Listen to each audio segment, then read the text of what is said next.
Hello everyone, I'm Professor Geek. Welcome back to the channel, and there's just something going on right now that's pretty hot news item, and YouTubers everywhere are talking about it, and it's something that's directly, intrinsically related to the very fabric of my channel's existence. So I needed to talk about it. It's the Scott Mendelson article, suddenly, I guess people did like Luke Skywalker, that kind of nonsense that's going on, which I'll go over in a second here. Really? Yeah, you think, right? And so it's remotely or it's linked to our book studies as well. But with me as always, my trusty TA Big Al. Hi, Al. You didn't say hi, Al. Why do I do that? Second time I did say hi, Al. Well, see, now you've just taken all the meaning out of it. I'm sorry. That's the second time you blew my intro. I'm sorry. You have one job. I do. I know. I'm sorry. Second time. Hello, everybody. This is Big Al of Big Al Presents. Nice to be here. That's so lame. I need to fix that. I need to do see, that right. See what happens when you leave me to my own device? All right. So, as I said, related to the book study is this article that everybody's making videos on right now. I know that Midnight's Edge did a great video. Just watched World Class Bullshitters video on it. They did an excellent video on this. And it's kind of like, it's like, guys, has anybody watched my channel? Like, this is the stuff I taught, like, from day one. This has been the foundation of my channel. And it feels kind of silly even going over it all again, because this is what I've been saying over and over and over and over again since my channel started.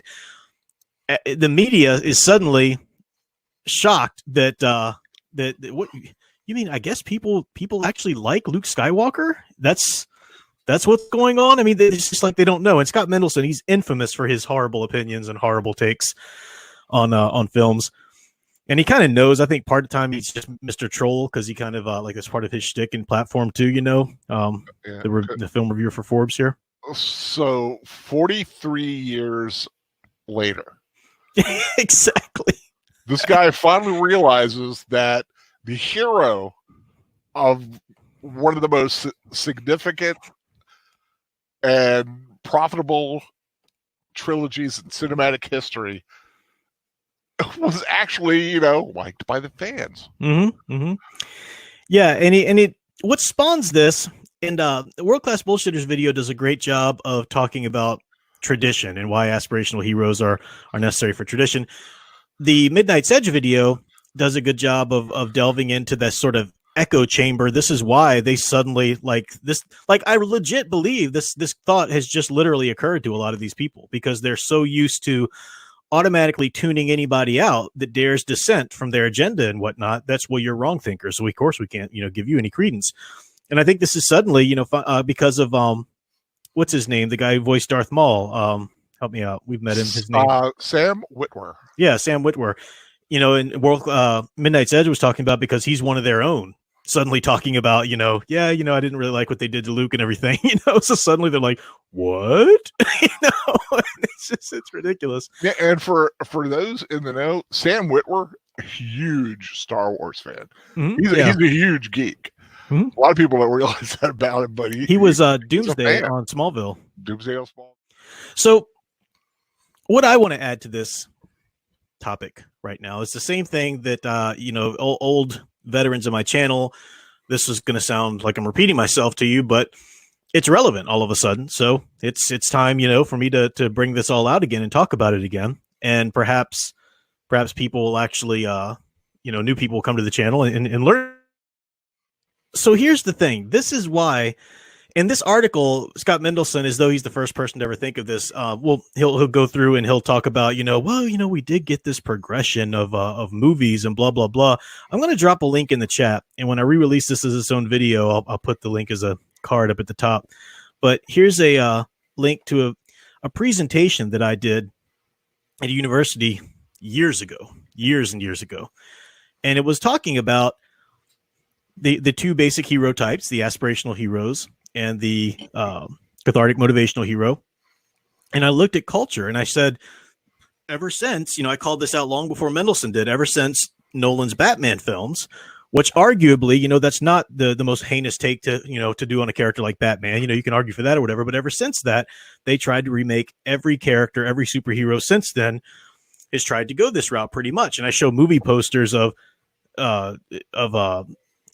Nolan's Batman, you know, downcast, you know, the weight of the world on his shoulders. And suddenly the next Spider-Man movie comes out. He's got his shoulders hunched and it's like you said, you know, the Wolverine movie that comes out, he's got his shoulders hunched, you know, even the freaking Superman movie that comes out, all of a sudden he's sad and he's, woe is me, I'm Superman, you know, and I talk about this, I pointed all this out. And a lot of people are just taking away, like Mendelson's takeaway is he doesn't like it. He thinks Last Jedi was just peachy keen, you know, as far as he's concerned, but their takeaway is, I guess for some reason audiences just kind of like those characters. They don't, as the subtitle here says, contrary to popular belief, audiences don't always prefer the grimdark anti-hero over the glorified Boy Scout. And he talks about characters like Luke Skywalker and Superman as Dudley Do-Right kinds of characters that storytellers, you know, just traditionally said that audiences don't find those characters relatable. I'm going to go through the psychological need for these characters here in a second, very briefly. But let me just say this. I want this said at the beginning, and I'm probably going to repeat it a number of times. If you think that aspirational heroes, if you think that a character who always looks on the bright side and always tries to do the right thing, and is just a genuinely good person, if you think that that's unrelatable, that says everything that's wrong with your damaged psyche and absolutely nothing that's wrong with that aspirational character. So let me say that again. If you're one of these people going around, I just, you know, I mean, old Superman or Luke Scott, I just can't relate to those characters. They're just too goody two-shoes, blah, blah. You are the one that has the problem. The problem is with you and your damaged psychology, not those characters. And that might sound harsh. And you know, Al, let me know if you want some clarification or whatever. We can't, all of our characters can't be like this. All of our characters can't be aspirational and always doing the right thing and goodsy two-shoe or anything like that. No. But we desperately need some of those characters. We need them in our mythologies, even for the other characters who are maybe all the way to anti-hero or maybe just sort of the, you know, the ones who can fail a bit more, the cathartic motivationals. If they're going to work at all, they need the aspirational heroes. Does that make sense? Am I being clear enough? Yeah. I mean, you can enjoy, like, fans of Nolan's Batman. And, you know, I enjoyed those films. I mean, they're not, like I said, they're not the best version of Batman out there at all. Yeah. But quite frankly, my life needed Adam West Batman. I needed Christopher Reeve's Superman. Those are the characters in their pure of heart, good-natured, all, you know, right over wrong attitude. That's what the world needs. It's what we as people need to just be, I mean, just to be decent people. Exactly. I mean, if you're just going, I mean, you can enjoy it from a cinematic standpoint, but our culture needs those stand-up, good, you know, Boy Scout type heroes, because that's for the betterment of society, if nothing else. Exactly. And I'm not going to go through the specifics of what these archetypes entail and everything, because I've done that in so many videos before. And I will put links to those videos as cards on this video when I re-release this little clip as its own video. But I did place the link in the chat there as well, in which I really go through and talk about the difference between the aspirational basic archetype and the cathartic motivational. And these are the overall archetypes before you get into sub-archetypes like trickster, frontiersman, and so forth.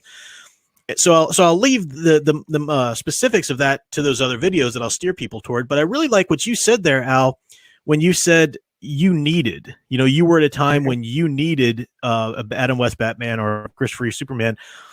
that's the key thing here, because I just said a second ago that, it really says more about one's damaged psyche if they can't find anything to relate about a character who always does the right thing. It's not that you should be like that. You should have no flaws. You should always do the right thing. We know that's not realistic. We obviously know that this is a real world. It doesn't always work out. We know that. We get that. That's real life. But one of the things mythology needs to do is to give us characters who are the standard to strive for. That's what the glorious traditional Luke Skywalker is. The Luke Skywalker we see continue on in the Thrawn trilogy, which we're going to get back to here in a few minutes. And the Superman, of course, the classic Superman, the real Wonder Woman, these are aspirational heroes. We desperately need them. Now, we also need those characters who show us, so try to be like that. But when you do screw up, because, you probably are going to screw up. When you do screw up, then you can be like Spider-Man, or you can be like Ollie from Green Arrow or something like that. You can pick up, dust yourself off, say, you know what? I made a misstep, or I did this and that wasn't right. I can still turn back and get back on the right road. You need those characters too.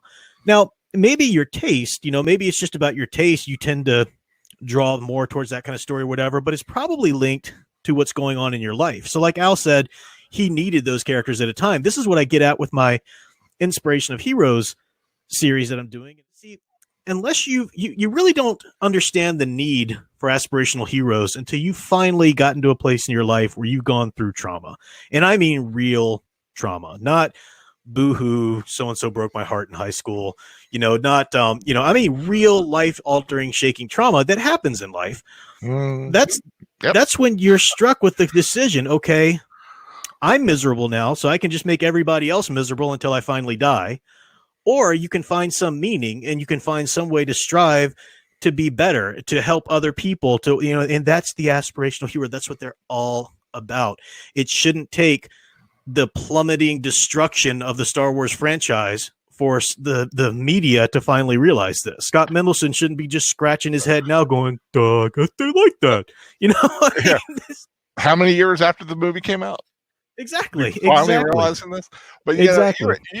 To what you were saying. I mean, like say we look back at all our heroes and the traumas in our lives, and I mean, and the trauma that I've had in my life. Mm-hmm.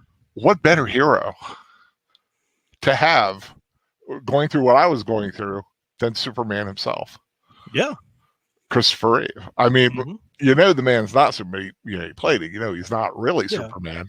But unlike a lot of other people, he's more Superman than Superman in a lot of people's eyes, including me, because of the attitude and what he was able to do after this terrible accident in his life, after this horrible trauma. This man created a movement that may not never really got around to being able to help him as much, but it'll go forward in one form or other and help other people.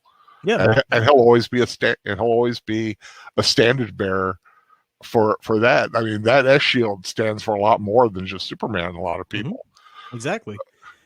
And he understood the weight of that even before he had his own accident and everything.